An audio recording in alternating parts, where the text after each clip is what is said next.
ಏಕೆಂದರೆ ಇದು ಕೇವಲ ದಿನವಲ್ಲ, ನೆನಪಿನ ಮೆರವಣಿಗೆ. ದೊಡ್ಡವರಿಗೆ ಬಾಲ್ಯದ ದಿನಗಳನ್ನು ಮೆಲುಕು ಹಾಕಲು ಸುಂದರ ಕ್ಷಣ ಹಾಗೂ ಮಕ್ಕಳಿಗಂತೂ ಈ ದಿನ ಹಬ್ಬದ ದಿನ. ಹಾಗೆ ಜವಾಹರಲಾಲ್ ನೆಹರು ಅವರಿಗೆ ಮಕ್ಕಳೆಂದರೆ ಬಹಳ ಇಷ್ಟ. ಅವರು ಪುಟ್ಟ ಮಕ್ಕಳು ಕೊಡುವ ಗುಲಾಬಿಯನ್ನು ತಮ್ಮ ಕೋಟಿನ ಜೇಬಿಗೆ ಅಂಟಿಸಿ ಸಂತೋಷ ಪಡುತ್ತಿದ್ದರಂತೆ. ಮಕ್ಕಳ ಮೇಲಿದ್ದ ಜವಾಹರಲಾಲ್ ನೆಹರು ಅವರ ಜನ್ಮದಿನ.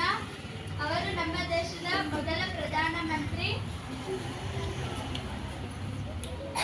ಅವರಿಗೆ ಮಕ್ಕಳೆಂದರೆ ತುಂಬಾ ಪ್ರೀತಿ.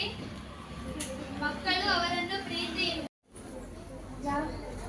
ಮಕ್ಕಳ ದಿನಾಚರಣೆಯನ್ನು ಆಚರಿಸುತ್ತಿದ್ದೇವೆ.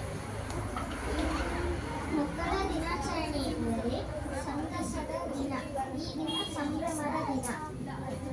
ಈ ದಿನ ಬಾಲ ದಿವಸ ಎಂದು ಕರೆಯುತ್ತೇವೆ. ಭಾರತದ ಮೊದಲ ಪ್ರಧಾನಮಂತ್ರಿಯಾದ ಜವಾಹರಲಾಲ್ ನೆಹರು ಅವರ ಜನ್ಮದಿನವನ್ನು ಮಕ್ಕಳ ದಿನಾಚರಣೆ